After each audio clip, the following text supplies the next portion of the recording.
Welcome, my dear students.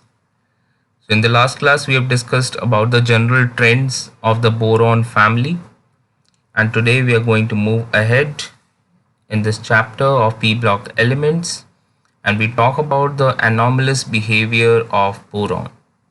You know that in the boron family, the elements goes from boron to aluminium, then gallium, indium, and thallium.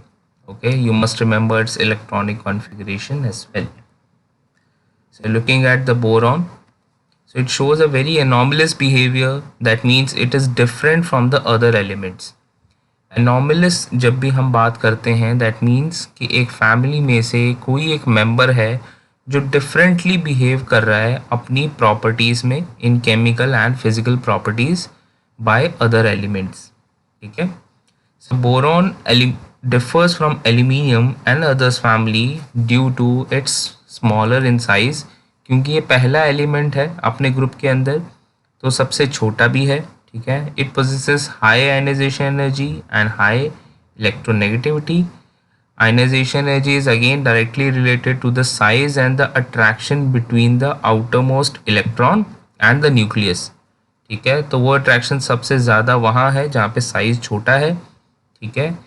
And the absence of D orbitals, इसके valence shell में D orbitals की presence नहीं है. ठीक है. So that is why this behaves differently from other elements. ठीक है. जैसे कि आप प्रॉपर्टीज़ में देखें, so boron is a non metal while other elements that is aluminium, gallium, indium and thallium they behave like a metal.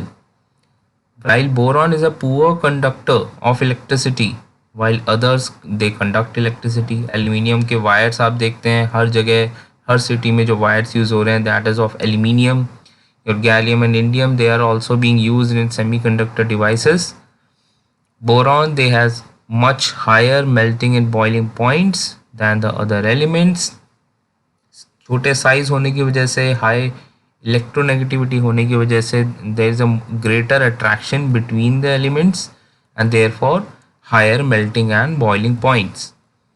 Boron exhibit allotropy. ठीक है. जैसे कि एलोट्रोपिक मीन्स कि ये डिफरेंट फॉर्म्स में एग्जिस्ट करता है. First is your crystalline and second is amorphous. Crystallines mean जैसे ग्लास है, क्रिस्टलाइंस मीन जैसे कि आप हार्ड पार्टिकल्स हैं, सोडियम क्लोराइड के आपने सॉल्ट देखा है. So salt is a crystalline form. ठीक है. Amorphous is like a powderous form. ठीक है. बड़े ही सॉफ्ट तरह का, जैसे हमारे टैल्कम पाउडर होता है, that is an amorphous form. Okay. So boron exhibits allotropy while the other elements they are mostly in their crystalline state. So boron they generally tends to favor covalent compounds. That means वो compound बनाता है boron जहाँ पे sharing of electrons है. While the aluminium they form covalent as well as ionic compound. And the other members of the family they are mainly form their corresponding ionic compounds.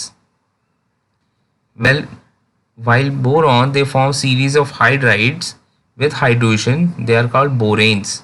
तो बोरेन्स बहुत ही unique compounds हैं. इसकी बहुत ही major good applications हैं. It is quite stable at lower temperatures and the hydride of aluminium and other members they are polymers. बाकी सारे जितने हैं हाइड्राइड्स हैं वो सारे पॉलीमरिक फॉर्म में हैं. So these are less stable than the बोरेन्स.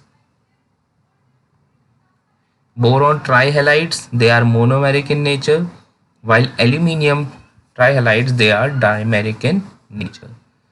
For example like BF3, BCl3, BBr3 ये सारे monomeric forms हैं. बोरॉन ट्राईफ्लोराइड, ट्राईक्लोराइड और ट्राईब्रोमाइड. ठीक है. वहीं पर अगर एल्यूमिनियम ट्राईक्लोराइड की बात करें, इट एक्चुअली प्रेजेंट्स और exist in their dimeric form such as this Al2Cl6. So boron shows diagonal relationship with silicon. जो उसका adjacent group है उसमें जो second element है which is present diagonally to the boron, they shows the similar properties. That for example, both boron and silicon they are non-metals. They have higher melting and boiling points and high ionization energy, and they both are behave like a semiconductor. So both exhibits allotropy. Boron और silicon दोनों ही crystalline और amorphous state में पाए जाते हैं. They do not occur in free state in nature. They are found as borates and silicates. ठीक है, वो अपने फ्री स्टेट में नहीं पाए जाते, वो हमेशा बोरेट्स या सिलिकेट्स में ही पाए जाते हैं. So both of them they have nearly the same density. ठीक है, that means mass by volume अगर आप कैलकुलेट करोगे, so both of them they have a similar density. Both form covalent hydrides which have identical properties. ठीक है, दोनों ही covalent hydrides बनाते हैं, boron hydrides and silicon hydrides, and their properties are the same. They react with a number of metal borides and metal silicides respectively, giving you metal borides and silicides. Magnesium is a metal. ठीक है, दोनों ही उसके साथ react करके magnesium boride या magnesium silicide बनाते हैं. ठीक है, so they are the electropositive metals magnesium, they are the electronegative elements boron and silicon. So combining both of them they are giving you their corresponding borides and silicide. So some of these borides they react with your sulfuric acid or phosphoric acid to give boranes and silanes. For example, in this case we have found magnesium boride. Magnesium को आपने boron और silicon से react किया, you got your magnesium borides and magnesium silicide. Then you reacted with either phosphoric acid और sulphuric acid and you give it your magnesium phosphates और magnesium sulphate plus this important compound which is diborane और silane. ठीक है, B2H6 और SiH4. ठीक है, याद रखना है इनका formula, diborane and silane. Acids of both of this boron and silicon, your boric acid and your silicic acid, they form volatile ester on heating with alcohol in presence of H2SO4. ठीक है, अगर आप alcohol के साथ इसको react करते हैं इनके कॉरस्पॉन्डिंग एसिड्स को, ठीक है, this BOH3 this is boric acid and this is silicic acid, so they give you asters BOR thrice and similarly esters of silicon. ठीक है, this is the reaction of your boric acid or silicic acid, that is the acid of boron and silicon with alcohol in presence of H2SO4. Both of these boron and silicon, their oxides, they are although stable but they react in presence of your sodium hydroxide giving you sodium metaborate or sodium silicate. तो आप यहाँ पे देख रहे हो क्योंकि ये base से रिएक्ट कर रहे हैं, ठीक है, that means they shows a weakly acidic properties as well. इनके जो ऑक्साइड्स हैं वो वीकली एसिडिक प्रॉपर्टीज शो कर रहे हैं.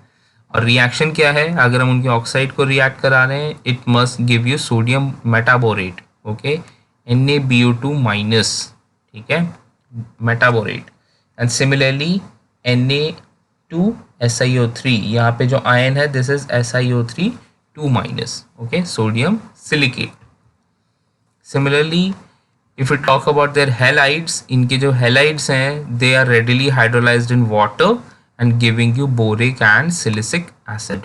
ठीक है, BCl3 और SiCl4, if you hydrolyze them in water they giving you boric acid और silicic acid. ये एक और रिप्रेजेंटेशन है, जैसे मैंने पीछे हमने देखा था तो वहाँ पे हमने क्या लिखा था, BOH and within bracket thrice. ठीक है, और you can write it down is like this H3BO3. ये दोनों एक ही चीज़ है, रिप्रेजेंटेशन अलग है. ठीक है, तो इससे कंफ्यूज नहीं होना. कई बार ऐसे लिखा जाता है BOH thrice. Okay, so this is also a boric acid. अगर आप फॉर्मूला देखो their corresponding formula are the same, H3BO3. ठीक है, सिमिलरली हेयर SI, इसको यहाँ पे हम कैसे ले सकते हैं, सिलिसिक एसिड को SI, you have this SiOH thrice. ठीक है, और सॉरी SiOH. ठीक है, so this is a silicic acid. All right, so thank you students, this is all for today. ठीक है, अभी आप हम आगे जो पढ़ेंगे that is a very important topic, that is about the diborane. Diborane की preparation, properties and its structure, it's very important with the point of view of your examination. And you must understand because diborane के लेके competitive exams में भी बहुत questions पूछे जाते हैं. ठीक है, so do attend that topic.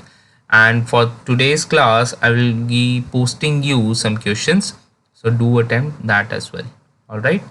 So thank you so much. Thank you for listening and happy learning.